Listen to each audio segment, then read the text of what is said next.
नमस्कार, मैं गौरी और आप देख रहे हैं इंडिया पब्लिक खबर। हिंदू धर्म जिसमें हर एक नक्षत्र, हर एक महीने और हर एक पक्ष, हर एक काल का अपना एक अलग महत्व होता है और इन सबके अलग अलग नियम होते हैं। आज हम पितृपक्ष पर बात करेंगे। हिंदू धर्म में पितृपक्ष को बेहद खास और पवित्र माना गया है। ये वो समय होता है जब हम अपने पितरों, अपने पूर्वजों को याद करते हैं और उनकी आत्मा की शांति के लिए श्राद्ध, तर्पण और दान जैसे कर्म करते हैं। पितृपक्ष में किया गया हर एक छोटा बड़ा काम सीधे पितरों तक पहुंचता है और उनके आशीर्वाद से जीवन की मुश्किलें आसान होती हैं। पितृपक्ष की शुरुआत हो चुकी है और इस पूरे वक्त में अगर कुछ खास काम किए जाएं तो व्यक्ति को पितरों का आशीर्वाद जरूर मिलता है और घर परिवार में सुख समृद्धि बनी रहती है। इसके अलावा कई काम ऐसे भी हैं जो पितृपक्ष में नहीं करने चाहिए। चलिए जानते हैं पितृपक्ष के नियमों को। सबसे पहले तो पितृपक्ष हमारे पितरों से जुड़ा होता है, इसलिए सनातन धर्म में पितृपक्ष में पितरों की पूजा विधिवत रूप से की जाती है। ऐसा कहा जाता है कि अगर किसी जातक की कुंडली में पितृदोष है तो कुछ ऐसे नियम हैं जिनका पालन करना बेहद जरूरी है। इतना ही नहीं, पितृपक्ष में श्राद्ध, पिंडदान और तर्पण करने का विशेष विधान है। इससे पितृदोष से छुटकारा मिल सकता है और जीवन में आ रही सभी परेशानियां दूर हो सकती हैं। साथ ही घर परिवार में सुख शांति का आगमन होता है। सबसे पहले आपको बता दें कि पितृपक्ष में क्या नहीं करना चाहिए। पहला, पितृपक्ष में ना खरीदें नए कपड़े। पितृपक्ष में अगर आप नए कपड़े खरीद रहे हैं तो इसे खरीदने से बचें। इससे पितृ नाराज हो सकते हैं और जो व्यक्ति खरीदता है उसे पितृ दोष लग सकता है और जीवन में कभी भी सुख शांति की प्राप्ति नहीं होती है। दूसरा, पितृपक्ष में ना खरीदे सरसों तेल।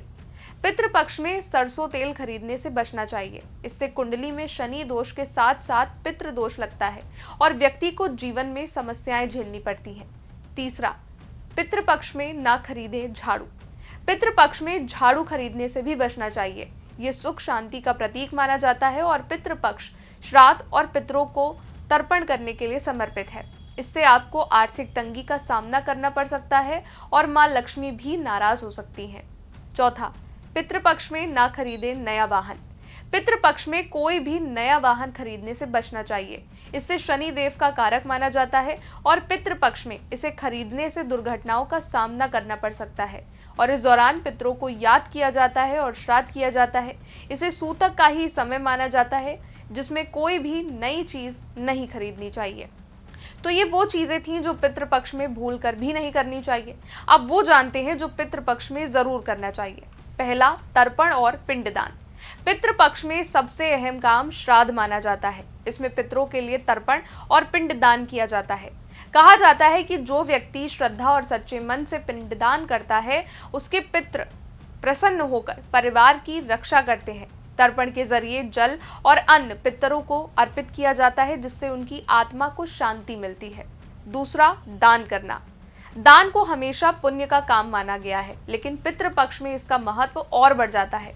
इस दौरान जरूरतमंदों को अन्न, कपड़े, भोजन या अन्य चीजें दान करना बेहद शुभ माना गया है। माना जाता है कि पितरों की तृप्ति के साथ साथ भगवान भी दान से प्रसन्न होते हैं और जीवन में बरकत बढ़ाते हैं। तीसरा, व्रत रखना। श्राद्ध तिथि पर व्रत रखना पितरों को प्रसन्न करने का एक खास तरीका है। व्रत रखने से व्यक्ति की आत्मा भी शुद्ध होती है और मन में सकारात्मक ऊर्जा आती है। जब पितृ प्रसन्न होते हैं तो वो सभी दुख और बाधाएं दूर कर देते हैं। चौथा, दीपक जलाना। पितृपक्ष में घर की दक्षिण दिशा में दीपक जलाना बहुत ही अच्छा माना गया है क्योंकि दक्षिण दिशा को पितरों की दिशा कहा गया है।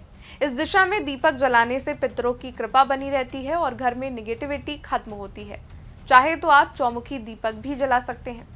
तो ये वो काम है जो पितृपक्ष में करने चाहिए जिससे पितृ प्रसन्न होते हैं और वो अपना आशीर्वाद आप पर बनाए रखते हैं।